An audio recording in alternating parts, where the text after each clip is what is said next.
대선이 종반전에 접어들면서 선거 판세가 요동치고 있습니다. 각 당 선거대책본부 관계자들 모시고 막바지 선거 쟁점 또 득표 전략에 대해 이야기 나눠봅니다. 최민희 민주당 선대위 언론특보, 이성헌 자유한국당 선대위 조직총괄본부장, 김철근 국민의당 선대위 대변인, 박정아 바른정당 선대위 비서실 부실장, 이만솔 정의당 선대위 부대변인, 이렇게 5분 모셨습니다. 어서 오십시오.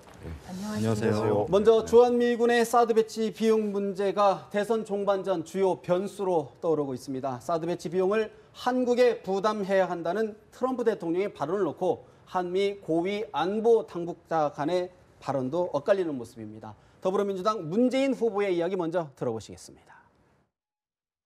그렇게 색깔론 종국몰이 하는데도 저 문재인 지지도 갈수록 오르고 있습니다. 신기하죠? 이제 국민들도 속지 않는다.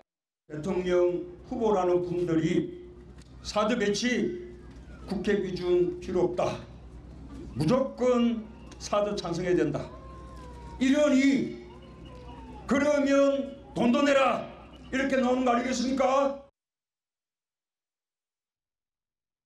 더불어민주당 문재인 후보 측 사드 배치와 관련한 국정조사와 청문회 추진 방침까지 밝혔습니다. 최민희 언론특보 이야기를 좀 들어봐야 될 것 같은데 이번 상황 어떻게 인식하고 계신지요? 우선 지금 김관진 실장하고요, 맥베스터 미 국가안보보좌관이 지금 트럼프 발언을 놓고 해석이 다르지 않습니까? 그러니까 지금 우리 청와대가 조금 혼선이 오는 게 아닌가 이런 생각이 들어요. 그리고 이제 사드와 관련하여 그 절차상의 문제도 계속 제기가 됐었고요.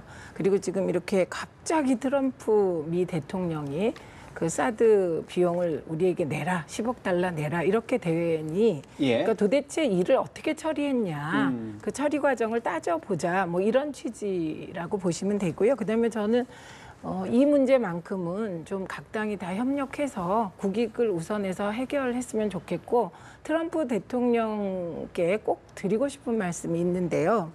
이제 지금 사드 관련해서 비용을 한국이 대라 이 말의 저변을 보면 한국이 마치 주한미군을 주둔하면서 우리가 무임승차를 하고 있다는 듯한 인식을 하고 계신 게 아닌가 이런 생각이 듭니다. 그런데 그게 전혀 그렇지가 않습니다. 2006년에서 2015년까지 우리가 미국에서 도입한 무기 대금이 36조 3천억 원입니다. 그리고 평택 미군 기지도 사실은 굉장히 큰 기지인데요. 평택 미군 기지 총 조성 비용이 17조 1천억인데 우리가 부담하는 비용이 8조 9천억 원이에요. 그래서 이게 이제 주한미군 문제를 논의하다 보면 결국은 우리가 뭐 안보에서 무임승차한 듯한 말씀이 미국 쪽에서 나오는 경우가 있는데 사실과 다르다? 예, 그건 사실과 다르고요. 그리고 이제 미국이 대중국 전략을 짜면서 주한미군이 꼭 대북 방어를 위해서 우리나라만을 위한 게 아니잖아요. 그래서 미국의 동북아 안보의 중요한 축이기도 하기 때문에 저는 우리가 이미 방위비 분담금도 9,500억 원 올해도 부담하지 않습니까? 그렇기 때문에 좀 미국의 인식을 바꿀 필요도 있다. 이렇게 말씀드립니다. 자유한국당 홍준표 후보 같은 경우에는 좌파 정권이 들어서면 사드 배치에 돈을 요구하겠다는 것이다. 이렇게 이야기를 했거든요. 어떻게 보시는지요? 저희는 방송에 안 나갑니까? 후보 이름이? 아니요, 홍준표 후보. 예. 그렇습니다. 제가 유세를 많이 해서 지금 모르는 관계 부탁드리겠습니다. 사실은 사드 배치 관련해서는 이미 한미 군사 당국이 합의를 했습니다. 그렇게 해서 우리는 부지를 제공하고 미국이 사드 미사일을 가져와서 배치 운영하는 것으로 돼 있는 겁니다. 지금 최근에 와서 이런 트럼프 대통령의 발언이 나오게 된 배경은 사실은 저는 이렇게 생각합니다. 사드라는 무기가 1조 원에 달한다는 것도 저는 처음 알았습니다. 이렇게 엄청난 비싼 무기면서 위력적인 무기를 사실은 우리 북한의 핵 위협을 막기 위해서 이미 미국과 우리가 합의해서 배치하기로 돼 있던 것입니다. 그런데 대통령으로 나와 있는 문재인 후보 측에서 사드 배치를 반대하는 입장을 보이고 자꾸 이거를 무슨 다른 절차를 밟아서 다음 정권 넘겨라 이렇게 얘기하니까 저는 미국 내부에서 이런 발언을 하게 됐다고 생각합니다. 적어도 지금 현재 확인되고 있는 내용은 이미 국가안보보좌관도 기존의 협상 부분에 대해서 다 유효하다고 그랬습니다. 나중에 재협상을 통해서 어떤 얘기를 할 수 있는 것처럼 얘기했습니다만은 사실은 보수 정권이 집권하게 되면 그 재협상하면 제가 보기에 그대로 가는 겁니다. 가는 겁니다. 그래서 우리 홍준표 후보 쪽에서는 집권하게 되면은 바로 칼빈슨 후보가 가서 정상회담을 하겠다고 얘기했습니다. 예, 그래서 이 문제를 잘 해결하겠다고 얘기까지 하지 않았습니까? 지금 사실은 이 문제의 기본적인 그 속내는 트럼프 대통령이 예를 들어서 여러 나라의 외국 자기네 자국군들 배치하고 있는데 네. 자국민들의 부담을 덜어주겠다는 그런 취지에서 얘기는 했는지 모르지만 사실은 보수 정권이 집권하면 제가 보기에 이 문제에서는 변함이 있을 수 없습니다. 알겠습니다. 그리고 저는 이 한미 간의 기본 합의 내용 부분은 이제 5년 단위로 협상을 하게 돼 있습니다. 방위비 분담금. 그렇습니다. 그래서 내년에 가면은 사실은 18년도에 가서 협상을 해가지고 19년도부터 다시 적용하게 돼 있습니다. 따라서 지금 이 문제 부분에 있어서는 이렇게 호들갑 떨듯이 예를 들어서 마치 무슨 국정조사를 했다든지 이면 합의가 있는 것처럼 얘기하는 것은 그야말로 전형적인 정치 공세입니다. 그래서 이 부분은 보수 정권이 집권하게 되면 정말 문제 없이 다 해결될 수 있는 문제라는 것을 말씀드리겠습니다. 네, 지금 김관진 안보실장은 박근혜 전 대통령이 임명한 다음 주 수요일이면 짐 싸서 나갈 사람입니다. 지금 대한민국의 국익을 지킬 어떠한 권한과 능력도 없는 사람이고 이 김관진 실장이 어느 정권에서 임명이 됐는지 우리가 똑똑히 기억할 필요가 있다고 말씀을 드리고 싶고요. 미국의 맥메스터 안보보좌관도 마찬가지입니다. 트럼프 대통령이 그 안보보좌관 교체해버리면 끝인 거거든요. 그래서 우리는 지금 중요한 것은 트럼프 대통령이 철저하게 이 비즈니스 전략으로 우리 대한민국을 상대하고 있다는 점, 여기에 맞서서 대한민국의 국익을 지켜야 하는 것은 결국은 현재 이 대통령 후보들이 내가 취임을 하면 어떻게 하겠다라는 것이 아니라 대통령 후보 시절부터 어떠한 전략과 입장을 가지고 대응하느냐가 가장 중요하다고 볼 수 있겠습니다. 그런데 지금 문재인 후보 같은 경우는 계속해서 전략적 모호함을 유지하면서 이 트럼프 대통령으로부터 아주 좋은 빌미와 구실을 계속해서 제공을 해왔고 나머지 세 후보는 더 말할 것이 없겠습니다. 안철수 후보 포함해서 진작에 사드 찬성을 밝혀버렸기 때문에 이 트럼프 대통령의 비즈니스 전략에 맞서서 우리가 써버릴 수 있는 협상 카드들을 다른 후보들은 이미 다 써버린 겁니다. 방법이 없는 거고요. 그래서 제가 한 말씀만 좀 더 붙여 말씀을 드리면 저희 심상정 후보가 지난주에 마크 네퍼 주한 미국 대사대리를 만나서 아주 당당하게 한밤중에 기습적으로 사드를 배치한 이유에 대해서 따져 물었습니다. 그 이후에 비공개 발언에 대해서는 제가 이 자리에서 말씀드린 것은 외교 관례상 문제가 될 수 있겠습니다만 굉장히 긴밀한 얘기를 오갔고 또 심상정 후보는 중국의 우다웨이 한반도 특별 사무대표를 만나서 한국에 대한 중국의 경제 보복을 중단할 것을 당당하게 요구를 했습니다. 이것은 심상정 후보가 중국에 대해서는 그렇게 얘기할 수 있는 자격이 충분하죠. 왜냐하면 사드 반대를 아주 일관적으로 견지해왔기 때문에. 그래서 그런가 하면 안철수 국민의당 후보 같은 경우에는 실제로 비용을 요구하면 국회 비준이 필요하다 이런 취지의 이야기를 했는데 어떤 맥락인가요? 일단은 그 양국 정부 간의 합의를 한 겁니다. 그리고 이것을 미국 정부가 공식적으로 요청했다고 보기는 어려운 상황이거든요. 이것을 가지고 지금 뭐 보수 정권이 잡으면 뭐 돈을 안 낼 것이다. 뭐 진보 정권이 잡으면 돈을 낼 것이다. 이렇게 예단하는 것은 온당치 않다. 이렇게 우선 말씀을 드리고요. 제 1번으로는 국익을 우선해야 된다 생각합니다. 그 국익 우선은 뭐냐면 지금 현재 합의된 것은 부지는 대한민국이 부담을 하고 그다음에 배치와 운영은 미군이 한다. 이게 확인된 정확한 내용입니다. 단 여기서 지금 트럼프 대통령이 청구서를 이제 2번 내밀었는데요. 왜 내밀었느냐? 이게 대통령 선거 기간임에도 불구하고 왜 내밀었느냐?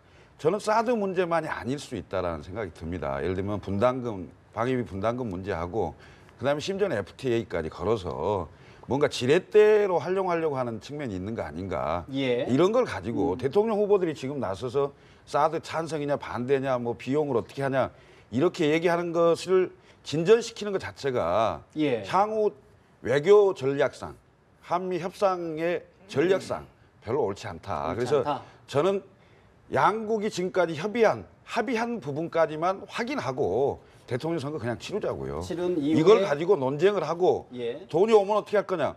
돈을 요구하면 실제로 합의가 공식적으로 요청을 해서 온다면 그때 당시의 책임자가 국회랑 협의를 하든 아니면 그 정책적으로 뭔가 결정을 하든 그건 그 사람이 결정할 문제입니다. 근데 선거 와중에 이걸 가지고 이용하거나 활용하려고 해서는 안 된다. 그 대선 말씀드립니다. 이슈로 삼아서는 안 된다 이런 말씀이신데 유승민 후보 같은 경우에는 상당히 사드 관련 굉장히 오래전부터 배치 이야기를 했거든요. 어떤 입장이시죠? 오래전부터 얘기를 예. 했었고 이미 이 얘기가 나왔을 때 첫 번째 토론에서도 이거는 다른 목적이 있을 거라고 유승민 후보가 얘기를 했습니다. 저도 일단 그 선거를 앞둔 후보 관계자의 한 사람 이전에 국민의 한 사람으로서 이런 문제가 또다시 우리 내부에서 갈등을 일으키는 것, 그다음에 정치권에서 선거를 앞두고 활용하는 것에 대해서 매우 안타깝게 생각합니다. 사드는 이미 기정사실화되어 있고요. 상주에 배치가 되어 있습니다. 근데 그 말씀 뭐 대부분 아까 우리 김철균 대변인 말씀 주신 것처럼 이 건 갖고 제가 볼 때는 그 논란을 자꾸 일으키는 게 좋지는 않은데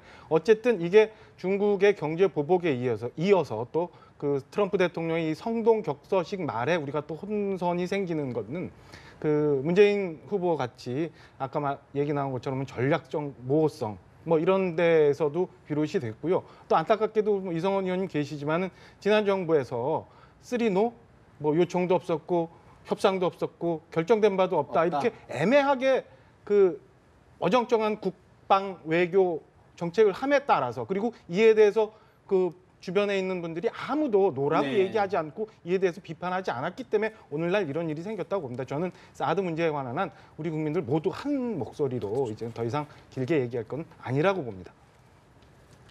예, 지금 저는 안철수 후보께서 오늘 이제 만약에 정말로 미국이 사드 비용을 요구하면 국회 비준이 필요하다고 말씀하신 부분, 이 부분은 저희가 일관되게 주장해 왔고요. 그리고 지난 토론에서 문재인 후보께서 물어봤을 때는 그렇게 답 안 하셨는데 그런 입장을 밝혀주셔서 정말 이렇게 입장이 합치되어서 되게 긍정적으로 평가를 합니다. 그런데 이제 지금 말씀하실 때 이걸 마치 대선 후보들이 뭐 전략적으로 이용한다 이렇게 말씀하시는데 이 자리에서 다 답들 하고 계세요. 그리고 이거를 문재인 후보가 뭐 지금 돈 내자 그랬습니까? 이건 미국에서 갑자기 트럼프 대통령이 돈을 요구하고 나온 것이죠. 네. 그리고 지금도 우리가 토론을 하고 있는 지금 이 시점에 그 연합뉴스에서 이걸 제일 주제로 잡은 거 아닙니까?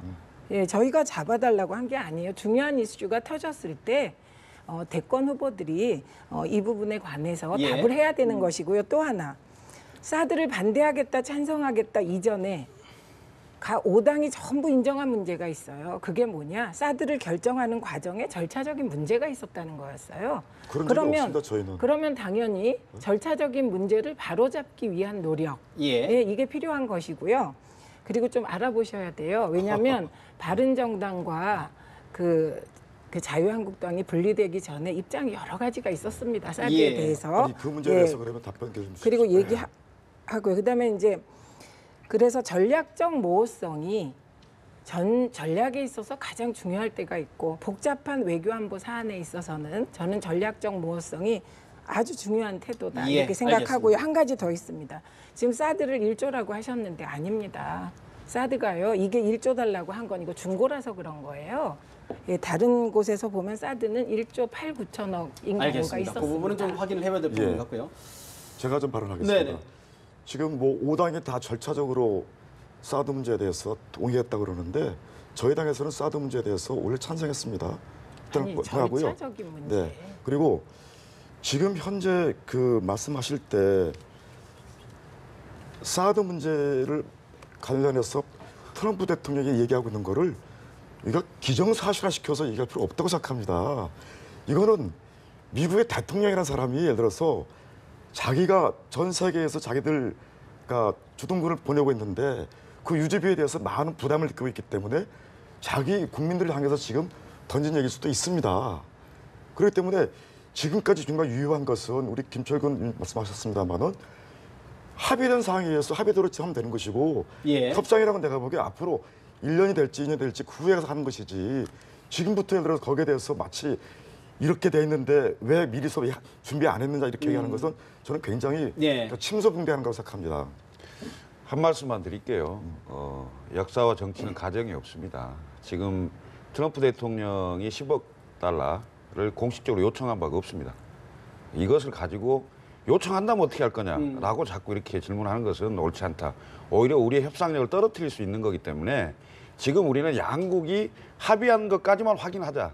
이게 저는 옳다고 봅니다. 예. 알겠습니다. 어떻게 보시나요? 짧게 네. 한 말씀만 좀 해주시고 네. 넘어가면 좋을 것 같은데요. 우리 이성원 전 의원님 자유한국당에서 협상의 중요성을 강조하시는데 협상 당연히 중요하지만 방법에 대해서 잘 모르고 계시다 이런 말씀을 드리고 싶습니다. 심상정 후보가 현재 5명의 후보 중에서 유일하게 남은 협상 카드를 쥐고 있는 후보다라는 말씀 드리고 싶고요. 저는 이 말씀 끝으로 드리고 싶습니다. 심상정 정부가 들어서게 되면은 오히려 트럼프 대통령이 반대로 한국에 돈을 줄 테니 제발 사드를 배치하게 해달라고 애걸하게 만들 수 있겠다 이런 말씀 드리고 싶습니다. 바른정당 이야기 듣고 좀 이 주제는 좀 마무리해 보겠습니다. 트럼프 대통령의 그 진의에 대해서는 아직 확인이 되지 않았습니다. 그리고 그 트럼프가 얘기했던 거 그 영문 워드 바이 워드로 보면 분명히 요구하겠다는 얘기도 아닌 것 같아요. 이런 문제를 가지고 저희가 선거를 앞두고 왈가왈부하는 것 자체가 저는 그 국익에 도움이 되지 않는다고 생각을 합니다. 우리는 한 목소리를 내야 그때 우리 국익을 제대로 대변할 수 있다고 생각합니다. 알겠습니다. 선거절이 아무래도 이제 종반전으로 치닫다 보니까 좀 각 캠프 여러 생각이 좀 있을 것 같은데 최근 발표된 여론조사 결과를 보면 이른바 1강 2중 구도가 형성되는 것 아니냐 조심스러운 또 그런 관측이 나오는데 안철수 후보와 홍준표 후보의 보수 표심 경쟁도 눈에 띄는 것 같습니다. 홍준표 후보의 이야기 먼저 들어보시겠습니다. 딴 사람 뭐 90% 찍든 말든 저는 광주에서 10%만 찍어주면 내가 은혜 갚겠습니다. 그 언론기관에서 하는 거 전부가 거짓말입니다. 여론조사도 거짓말입니다. 홍준표가 이깁니다. 정말로 영원하며 화합하는 그런 나라 내가 한번 만들어 보겠습니다. 홍준표 후보 광주 방문에서 있었던 이야기인데 이 의원님 사실 지금 홍준표 후보 측에서는 상당히 좀 고무된 표정인데 네. 지금 현재 여론조사 결과에 대해서는 어떻게 민심을 읽고 계신지? 아니요, 지금 현재 여론조사 결과는 네. 그동안의 박근혜 대통령 탄핵 이후에 아주 상처 입었던 보수 세력들이 결집하고 있는 모습을 단적으로 보여주고 있는 겁니다. 네. 그래서 이미 영남 지역에서는 압도적으로 지금 1위를 차지하고 있습니다. 이 바람이 지금 수도권을 불어오고 있는 거거든요. 그런데 갤럽 같은 일부 여론조사 회사가 형편없는 조사 결과를 이렇게 발표해서 그동안에 사실은 왜곡된 여론을 전파했던 것입니다. 예. 사실은 영남 지역에서 지금 그러니까 지난 4월 25일부터 27일까지 조사했던 그 조사 경북일보하고 폴스미스 조사를 보게 되면 네네네. 홍준표 후보가 36% 그리고 문재인 후보가 23%. 대구 지역만 말씀하시는 거죠? 그렇죠. 대구 그러니까 여기서 예. 그러니까 거의 그러니까 13% 이상 차이가 났음에도 불구하고 갤럽 조사에서는 지고 있는 걸로 나왔거든요. 이런 조사는 제가 보기에 엉터리 조사라는 걸 지금 홍준표 후보가 힘주어 얘기하고 있는 겁니다. 지금 이제 보수 세력이 결집을 시작했습니다.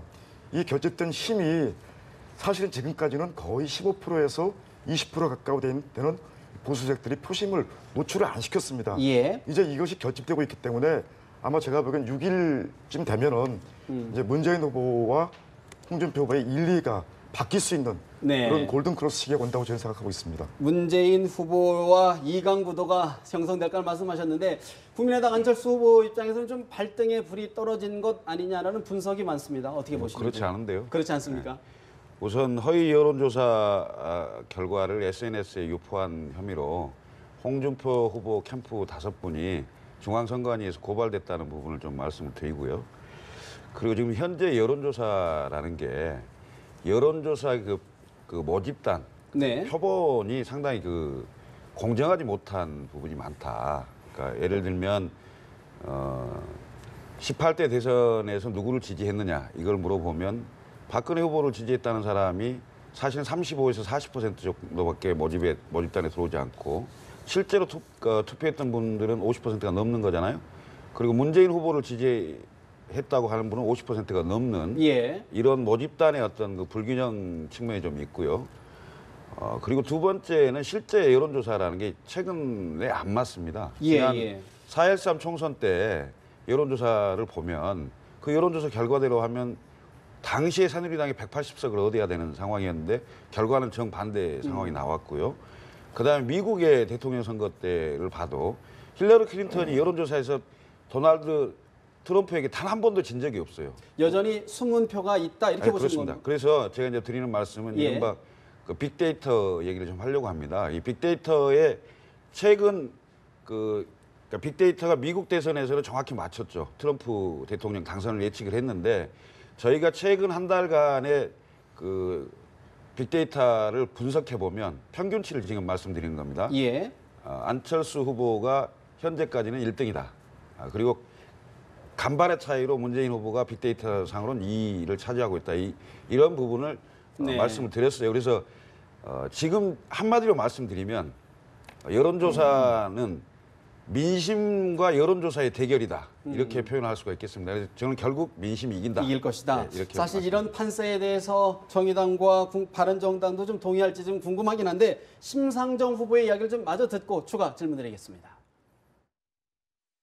인간의 자유와 평등, 풍요로운 삶, 그리고 민주주의와 인권은 노동의 가치가 존중되는 사회가 될 때 비로소 이루어질 수 있습니다. 민주주의와 인권, 그리고 불평등과 차별 없는 대한민국을 위해 불타올랐던 촛불이 이제 땀 흘려 일하는 모든 사람의 횃불이 되는 세상을 만들어 가겠습니다.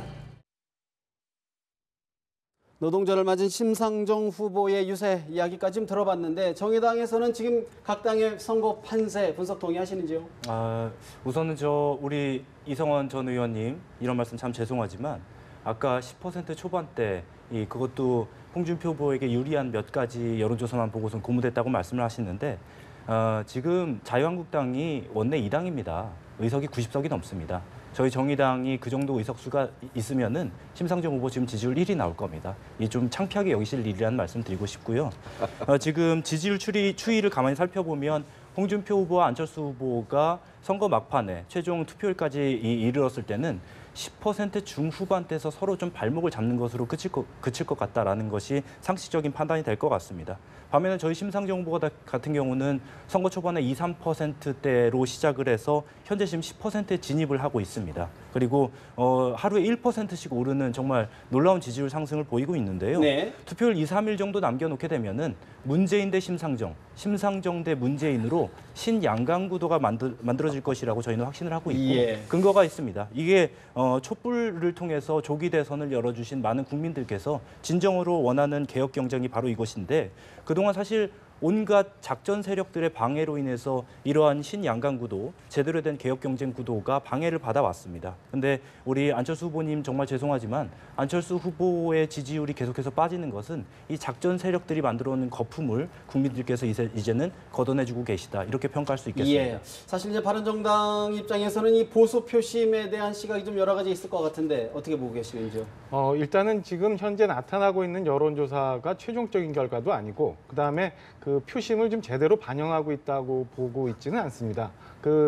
김 대변인 말씀 주셨던 것처럼 최근에 여론조사 트렌드가 많이 좀 바뀌었잖아요. 그리고 제가 방송 들어오기 전에 몇몇 군데 물어봤더니 그 모집단을 구성하는 데 굉장히 어려움이 있다는 거예요. 그래서 저희는 이 현장에서 쭉 나가 보면 숨어 있는 표들이 많이 있다고 보고 예. 굉장히 의미 있는 투표 결과가 나올 거라고 봅니다. 근데 우선 아쉬운 거는 지금 거대 정당 둘, 그러니까 더불어민주당과 그다음에 자유한국당이 이게 굉장히 많은 선거 운동원들 그다음에 지역에서의 그 활동들 때문에 예. 현상이 그렇게 좀 보여지고 있는 거 아닌가라는 생각이 들고요. 또 하나 또 아쉬운 거는 자유한국당 같은 경우는 마치 홍준표 후보를 찍어야 누구 때문에 뭐가 안 된다라는 이런 식으로 보수표에 볼모잡이하고 있는 게 과연 예. 우리나라가 이렇게 한가한 상황인가 이런 점에서 저희는 양심적이고 합리적이고 건전한 보수 지지층들이 끝내는 표심을 드러낼 거라고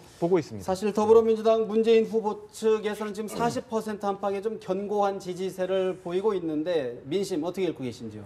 그러니까 일단 여론조사에 대해서 왈가왈부하시고 계신데 그 문제 지적들이 일부 맞습니다. 근데 이제 작년 총선 때 여론조사 모집단 그다음에 방식하고 지금 하고 있는 여론조사는 조금 달라졌다. 이 말씀 드리고요. 네. 그리고 저는 심상정 후보가 굉장히 멋있긴 하십니다. 그런데 정의당에서 얘기하는 안철수 후보의 지지율이 작전 세력이 이게 연관되는 건 동의하지 않습니다. 왜냐하면 보수의 표심 일부가 반기문에게 갔다가 우리의 안희정에게 왔다가 그리고 안철수 후보가 머물렀다가 일부가 빠진 건 사실이지만 그런 보수의 표심을 작전 세력이라고 표현하는 거는 조금 전 무리가 있다고 생각을 합니다. 그다음에 김철근 대변인님 말씀하신 그 박근혜 후보를 지지했던 그 프로테이지와 문재인 후보를 찍었던 그 프로테이지가 이제 응답률이 다르다 맞습니다. 근데 저희가 평균을 내보면 대개 그 박근혜 대통령을 뽑았던 분들은 36% 정도가 응답을 하고 있고요. 평균치가 문재인 후보를 지지했던 분은 42% 정도 응답을 하고 있습니다. 예. 그래서 저희가 여론조사가 나오면 그 프로테이지를 환산한 비율 그대로 지금 인지하고 있다. 지금 그 말씀드리고요. 그다음에 저는 자유한국당 쪽은 아직은 조금 더 자중하셔야 된다고 생각을 합니다. 그리고 이제 탄핵 시기에 탄핵에 반대했던 분들이 대개 14%가 돼요. 어떤 경우에도. 예. 그리고 요게 상황이 조금 바뀌면 20% 정도였습니다. 그래서 지금 나오고 있는 홍준표 후보의 지지율이 16.7%, 16.6%는 그 탄핵에 반대했던 14%에서 20% 예. 사이에 있다. 그래서 이런 상황에서 뭐 양강구도를 얘기하시고 이거는 반성하고 나서 너무 빨리 잊으신 거다. 이 말씀을 꼭 드리고 싶습니다. 자유한국당 이야기 좀 들어봐야 될 것 같습니다. 아니 저는 우리 최 의원님 말씀드리면서 지금 대통령 선거를 통해서 국민의 뜻을 지금 모은 중이고 이 과정에서 저희 보고 반성하라는 얘기를 한다는 것은 정말 제가 보기엔 너무나 오만에 찬 얘기라고 생각이 듭니다. 사실은 박근혜 대통령이 탄핵된 거 이미 탄핵돼서 파면되고 지금 감옥에 가 있습니다. 그래서 사실은 저희 당에서 많은 상처를 입었습니다만은 이제 다시 이것이 보수 세력들도 마음의 상처 입었던 것을 이제 풀어서 지금 이 얘기를 하고 있는 중입니다. 예. 실제로 조사해 보면 진보 세력들은 10명이면 거의 6명이 답변을 합니다. 그런데 보수 세력은 10명을 조사하면 1명밖에 답변을 안 했기 때문에 지금 같은 수치가 나오고 있는 겁니다. 그런데 이제 드디어 보수 세력도 입을 열기 시작했습니다. 예. 그래서 이제 수치가 달라지는 거고 지금 하루면 거의 3% 이상 지금 우리 홍준표 후보 지지율이 올라가고 있습니다. 예. 그래서 저희가 볼 때는 여러 가지 다른 말씀이 있겠습니다만은 이제 5월 6일 되면 문재인 후보 쪽에서 정말 보수 세력이 이렇게 무서운 결집력이 있구나 하는 것을 느낄 수 있게 될 겁니다. 아니 모레부터는 저희 보수 세력 무서워합니다. 그런데 그 진정한 보수는 오히려 유승민 후보라고 생각을 합니다. 알겠습니다. 그렇게 생각하세요, 제가 보기엔. 예, 예. 이번 주제 사실 이제 내일 모레부터는 여론조사 공표가 또 금지되기 때문에 과연 세간의 숨은 표심, 샤이 보수가 있는지 좀 지켜봐야 될 것 같고요. 국민의당 안철수 후보가 제시한 개혁 공동정부 구성 방안을 놓고 여러 이야기가 오가는 것 같습니다. 새롭게 영입한 김종인 전 민주당 대표와의 불협화음도 약간 들리는 것 같습니다. 안철수 후보의 이야기 들어보십니다. 제가 집권하게 되면 많은 것이 달라집니다. 과거에 머무르는 것이 아니라 미래로 나갈 수 있는 결정적인 순간이 됩니다. 개혁 통합정부, 개혁 공동정부를 통해서 우리나라의 많은 문제들을 드디어 해결할 수 있게 됩니다. 4차 산업혁명 시대라고 일컫는 이 시대에 우리나라가 가장 먼저 앞서가는 모범 국가가 될 수 있습니다. 자신 있습니다. 국민의당 안철수 후보, 홍준표 후보 공동정부의 파트너 아니다라고 이야기했는데 김종인 전 대표 측은 배제하지 않고 있다라는 뉘앙스의 또 언급이 있었거든요. 어떻게 해석을 해야 됩니까? 초심으로 돌아가서 좀 생각해 볼 필요가 있다 이렇게 생각합니다. 우리는 왜 5월 9일 날 장미 대선을 합니까? 원래는 12월 20일 날 그러니까 대선 선거일이죠. 그런데 5월 9일 날 선거를 하게 됐습니다. 이것은 박근혜 전 대통령의 국정농단 사건으로 대통령이 파면되면서 생기는 선거입니다. 근데 이 결정적인 원인에 대해서 다소 잊어지고 있는 거 아닌가. 잊혀지기를 원하는 세력이 있겠죠. 저는 그 세력은 책임지고 사실은 후보를 안 냈어야 되는 게 맞다. 이렇게 생각을 하고요. 그리고 그 나와 있는 후보가 사실은 국격을 굉장히 훼손시키고 본인 스스로도 지금 이미 재판에 계류 중인 상황입니다.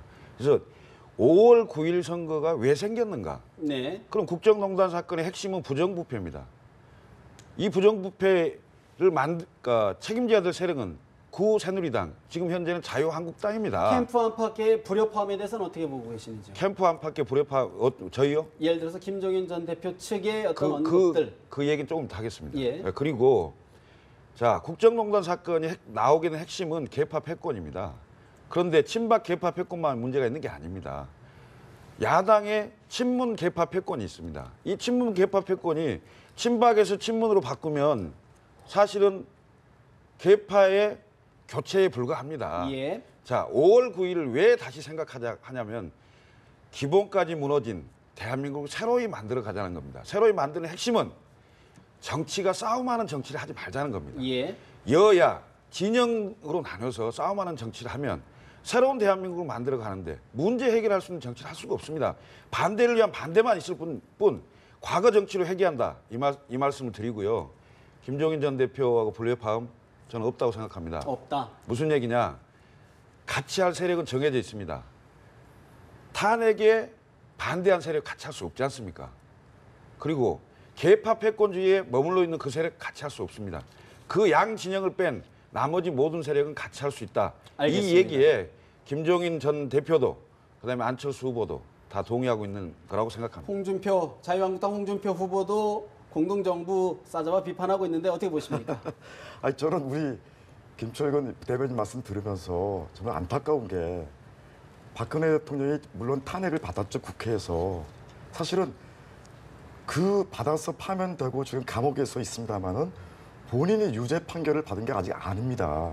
그런데 노무현 대통령 때는 640만 불 뇌물 받아서 그 조사받고 문재인 후보가 TV 토론 나와가지고 가족이 받았다 이렇게 얘기하지 않았습니까? 그 본인이 제가 보기에 자살하셨어요. 그럼 그런 세력들은 제가 보기에 선거를 받아서 투표를 받은 이후라도 제가 보기에 그러면 더 이상 나와서 이렇게 활동하는 게 그게 옳겠습니까? 네. 저는 옳지 않다고 생각합니다. 그러니까 그런 말은 제가 하시는 게 옳지 않습니다. 그리고 지금 공동정부론 얘기하는 것은 생각을 해보십시오. 40석 가지고 있는 정당에서 대통령이 나오면 앞으로 무슨 일 할 수 있겠습니까? 아무것도 할 수 없습니다. 그러니까 제가 보기에 여기저기 다 끌어모아서 하겠다는 것을 하는 것인데 예. 저는 이거는 제가 보기에 그야말로 일정 춘몽이지 현실적으로 제가 보기에 가능하지 않은 일입니다. 그렇기 때문에 이렇게 가능하지 않은 분들은 앞으로 조금 더 연습해가지고 예를 들어서 다음 더 국회의원 수도 늘려보고 지역적으로 기반을 다져야 돼요. 지금 예를 들어서 40석이지만 그나마도 23석이 지금 호남에 있지 않습니까? 다른 지역에는 제가 보기에 서울의 2석인가 외에는 아무 국회의원 대표가 없어요. 어떻게 일하겠습니까? 국회 선진화법이 180명이 있어야 제가 보기에 법 하나 처리할 수 있는데 그거 할 수 있겠어요? 제가 보기에? 어려운 겁니다. 그러니까 그런 얘기 하시는 거는 굉장히 억지란 걸 제가 말씀드렸습니다. 저는 건전한 보수층들이 끝내 표심을 드러낼 거라고 보고 저희 후보는 끝까지 묵묵히 이렇게 갈 겁니다. 근데 다만 뭐 아쉬운 거는 그 어제도 일부 조사 결과에 나왔습니다만은 그 보수 후보 적합도 뭐 이런 거 보니까 유승민 후보가 홍준표 후보에 비해서 뭐 더블 이상 나오는 게 보이더라고요. 그러니까 예. 그런 면에서 이 나중에는 언젠가 표심이 드러날 거라고 보여지고요. 이런 면에서 홍준표 후보가 뭐 공동정부 뭐 나가니 많이라고 얘기할 만한 그 상황인가라는 네. 점에서 좀 의아한 입장입니다. 마지막은 사실은 그 저희 당이 지금 어려운 상황인 거는 그 창당을 하면서 사실은 우리가 가고자 하는 길에 대해서 분명히 제시하기보다는 바깥에 뭐 반기문 총장을 보거나 아니면 다른 분들을 보았는데 지금 또다시 저는 김종인 전 대표께서 왜 저런 얘기를 하시면서 뭘 하는지 잘 모르겠어요. 그러니까 그런 면에서 좀 아쉽고 안타깝고 무슨 어떤 모양의 정부를 만들려고 하는지에 대해서 예. 지금 와서 일주일 남겨놓고 그런 면에서 하여튼 잘 이해가 안 된다라고 하면서 마지막 어쨌든 저희는 뚜벅뚜벅 끝까지 네. 걸어가겠다는 그런 말씀을 측면에서 드립니다. 더불어민주당 문재인 후보 사실 자제했던 적폐라는 용어를 쓰면서 개혁 공동정부에 대해 좀 비판적인 언급들이 있거든요. 어떻게 보고 계시는지요? 일단 뭐 개혁 공동정부의 저희들이 대상이 아니기 때문에요. 그거보다 저는 그 이성원 네. 본부장께 하나 여쭤볼게요. 네. 지금 토론에 나와서 640만 불 건으로 서거하신 대통령 얘기를 지금 네. 몇 번째 하십니다. 네, 네. 그럼 그거 어떻게 해결하자는 의미신가요? 그러니까 하늘나라로 검찰을 보내서 조사하자는 의미신가요? 아니시죠. 그게 어떤 아니죠. 의미인가요? 제가 얘기하는 거는 네. 실제로 문재인 후보가 TV 토론 나와서 가족이 받았다고 그렇게 인정을 했지 않습니까? 아니 그래서 그렇다면 어떻게 하자는 겁니까? 이미 검찰에서 조사를 덮었는데 네. 진실은 밝혀야죠. 진실을 밝혀서 그 돈을 어떻게 누가 손행했고 어디에 사용했는지 그걸 알아야 되지 않겠습니까? 그래야 들어서 국민들도 궁금증 풀 수 있는 것이고 예. 누가 정말 적폐 세력인지 구분할 수 있는 거 아니겠습니까? 아니, 이 내용은 사실 이제 통합정부냐 공동정부냐 이 부분에는 시청자들의 이해를 돕기 위한 거죠. 여기서 뭐 논박을 해서 아닙니다. 결론 낼 상은 아닌 것 같아요. 결론 낼 건 아니고요. 그래서 네. 저는 서거한 대통령을 계속 끌어들이는 태도에 대해서 네. 지적을 드리고 알겠습니다. 그 나머지 그 문제에 대한 해결책은 이성은 본부장님이 조사하실 수 있는 것도 아니잖아요. 이거 알겠습니다. 검찰에 그 내용은 여기서 촉구하시는 정리를 건가요? 하시는 게 좋을 것 같습니다. 그래서 예. 정리를 해서 네. 토론회에서 자주 뵙는데 제발 서거한 대통령님은 끌어들이지 말자 이 알겠습니다. 제안 드리고요. 예. 저희는 뭐 개혁 공동정부에 관해서 몇 가지 의문이 있습니다. 일단 개혁 공동정부와 단일화는 어떻게 되는 건지, 그리고 이제 김종인 전 대표와 그 당 내가 뭐 이렇게 문제가 없다고 하시니까 다행이긴 한데 언론을 통해서 비춰지는 건 다른 게 너무 많거든요. 일단 김종인 전 대표께서는 내각권을 내가 주겠다고 해서 시작했다. 안 주면 왜 하겠느냐. 이런 말씀. 그리고 또 안철수 후보께서는 국무총리는 교섭단체 대표들 간에 만나서 합의안 받겠다.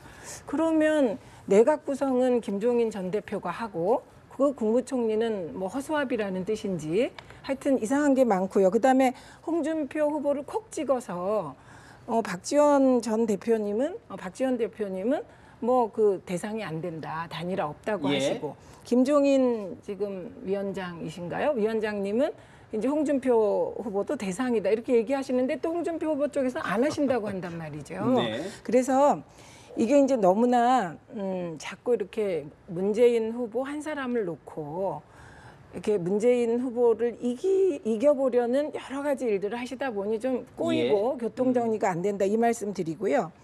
저는 없는 친문 패권 또 얘기하시니까 말씀드릴 수밖에 없는데 저는 진짜 국민의당이 친한 패권 같아요. 왜냐하면 지난 총선 때도 안철수의 사람들을 공천하기 위해서 문제가 많았고 그 당에서 친한 패권 얘기가 나왔고요. 예. 그리고 사드 문제나 주요 당론을 변경할 때 이게 공당이라는 게 의총이 있고 의사 절차가 있는데 다 무시하고 후보가 그냥 공개적으로 빵 터뜨리면 알겠습니다. 예. 이게 당이 쫓아가는 게 이게 패권 아닙니까? 그래서 패권 얘기도 알겠습니다. 계속하시면 저도 계속할 수 있다. 알겠습니다. 이 말씀 이 드립니다. 이야기를 지금 정의당 사실 이제 종반전으로 치닫다 보니까 아무래도 이제 캠프 간 감정 싸움도 있고 또 이제 경쟁이 치열해지는 모습인데 어떻게 보시는지요?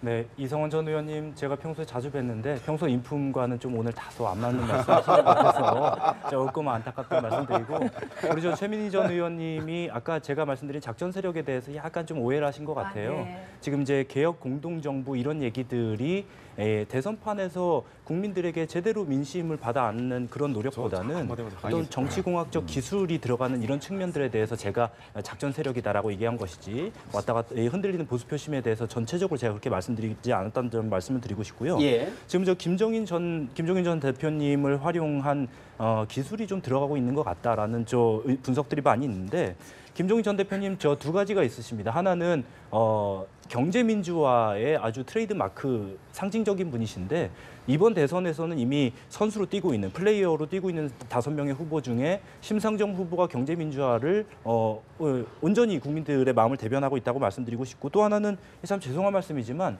여의도만 한 발짝 벗어나면은 국민들께서 김종인 전 대표에 대해서 크게 영향을 받지 않으십니다. 그렇기 때문에 지금은 뭐 국민의당에서 무슨 인물을 영입을 해가지고 네. 이렇게 기술을 들어가고 이런 건 이번 대선에서 좀 솔직히 잘 먹히지 않습니다. 왜냐하면은 판 자체를 국민들께서 확 뒤집어 주신 선거이기 때문에 네. 이번 대선에서 정치공학적인 기술자들은 설 자리가 없다. 개혁 알겠습니다. 공동 정부를 정말로 꾸리고 싶다면 5명의 후보들이 누가 가장 개혁적인 후보인지를 끝까지 이 선거에서 제대로 경쟁을 해서 평가받고 그 이후에 공동정부를 수립하는 걸 논의하는 게 맞지 지금은 대단히 이른 시기다라는 말씀 드리고 알겠습니다. 싶습니다. 우선 이번 선거는 그 대통령이 당선이 되면 인수위가 없습니다.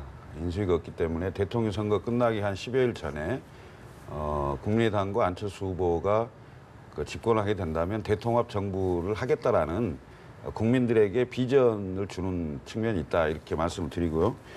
두 번째는 단일화하고 무슨 관계가 있냐? 단일화하고 아무 상관이 없습니다.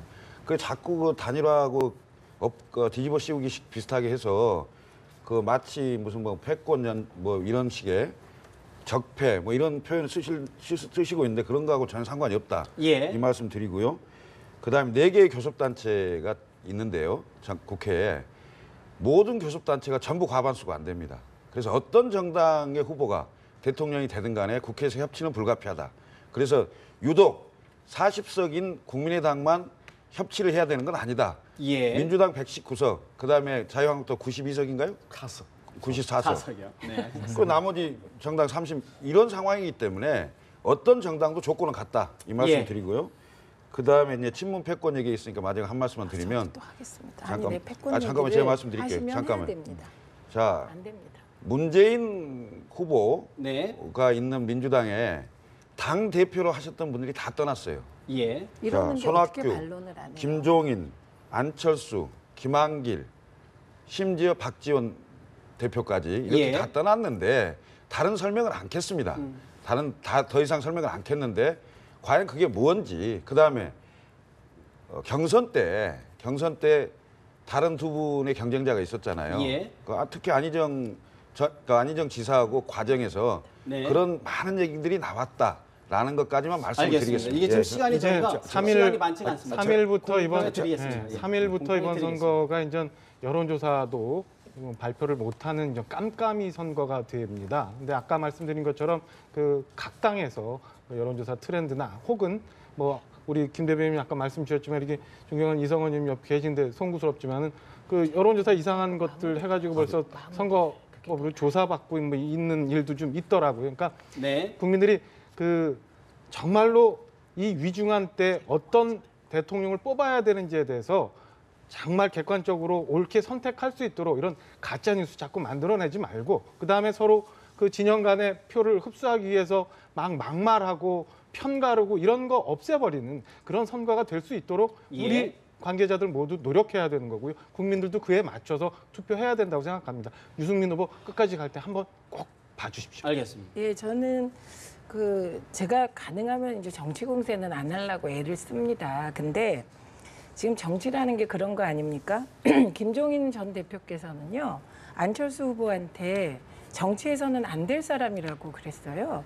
문재인과 안철수를 비교해 보면 안철수 너무 오만하다고까지 하셨습니다. 그런데 또 같이 하시지 않습니까? 그리고 저희는 정말 가슴이 아픕니다. 저희가 당을 혁신하고 개혁하는 과정에 좀 서툴러서 그 당이 분열된 거에 대해서 국민들께 정말 죄송하다는 말씀 드립니다. 근데 이게 문재인 후보라는 개인의 문제가 아니었다. 그게 민주당의 전체 역량일 수도 있고 예. 그게 우리 전체의 역량일 수도 있고 제가 그동안에 말 하나 꼭 한마디를 드린다면 예. 이게 당을 버리고 떠나신 분들은 문제가 없었냐. 이거는 다 문제가 있었던 거라 저희가 정말 국민들께 죄송해서 반박을 안 했던 사안이라는 말씀 거기까지 드리고요. 듣겠습니다. 네. 네. 제가 우리 이만솔 부대변인 말씀에 대해서는 이제 그쪽에서 도전자 입장이니까 같은 서대문에서 일하고 있습니다. 그래서 좀 애교로 제가 드리겠습니다. 네? 그런데 사실은 지금 개혁 공동정부론 또 내지는 통합정부론이 나오게 되는 게 뭐냐면 지금 누구도 어느 당도 제가 보기엔 독자적으로 지금 국정을 끌어갈 수가 없습니다. 그렇기 때문에 나오는 것이지만 저는 그 문재인 후보 쪽에서 특히 그러니까 친문 패권주의에 대한 비판을 굉장히 의식을 하면서 통합정부론을 내지 않는가 생각이 들어요. 그런데 어제 이해찬 전 총리께서 극우 보수 세력을 괴멸시키겠다는 얘기를 들으면서 저는 정말 섬뜩한 느낌이 들었습니다. 극우 보수 세력도 우리 국민이거든요. 그런데 괴멸시키겠다는 겁니다. 예. 저는 어떻게 그러니까 선대위원장으로 있는 분이 그런 발언을 서슴없이 하는 것인지 그렇게 얘기하면 선대위원장인데 거기서 무슨 통합정부를 구성하고 뭘 한다는 건 제가 보기에 이건 정말 아니죠. 아니 이렇게 또 다른 쟁점을 불러일으키시면 얘기가 말씀 길어집니다. 조금 들어주십시오. 잠시만요. 그래서 저는 뭐 통합정부론이든 개혁 공동정부론이든 다 자기 이해에 따라서 지금 그러니까 세력을 모으게 한 것이지만 저희 홍준표 후보 쪽은 정말 건강한 보수 세력들이 결집하게 되면 나라를 제대로 끌어갈 수 있다고 봅니다. 알겠습니다. 그래서 저는 그 충청권에서 좀 총리를 내서 확실하게 그러니까 국민을 통합시켜 나가면서 일할 수 있는 짧게 준비를 하고 발론 기회 있다는 드리고 말씀드리겠습니다. 10초씩만 좀 드리겠습니다. 짧게. 그 이성원 본부장님 네.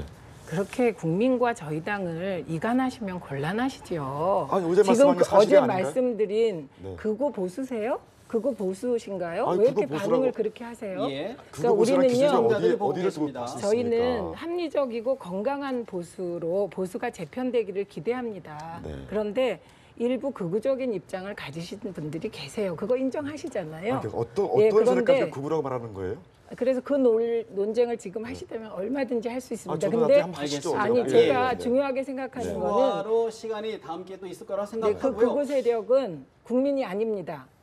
정치권의 세력이에요. 알겠습니다. 지금 그거는- 사실은 이 아니, 자리가 설사 구구라 하더라도 그구를 이 자리가 괴멸시켰다는 상대를- 얘기를 한다는 게 이게 상대를 말이 논박하기 위한 됩니까? 자리가 아니라 시청자, 넓게는 국민들을 이해시키는 자리로 좀 이해를 주시면 좋겠고요.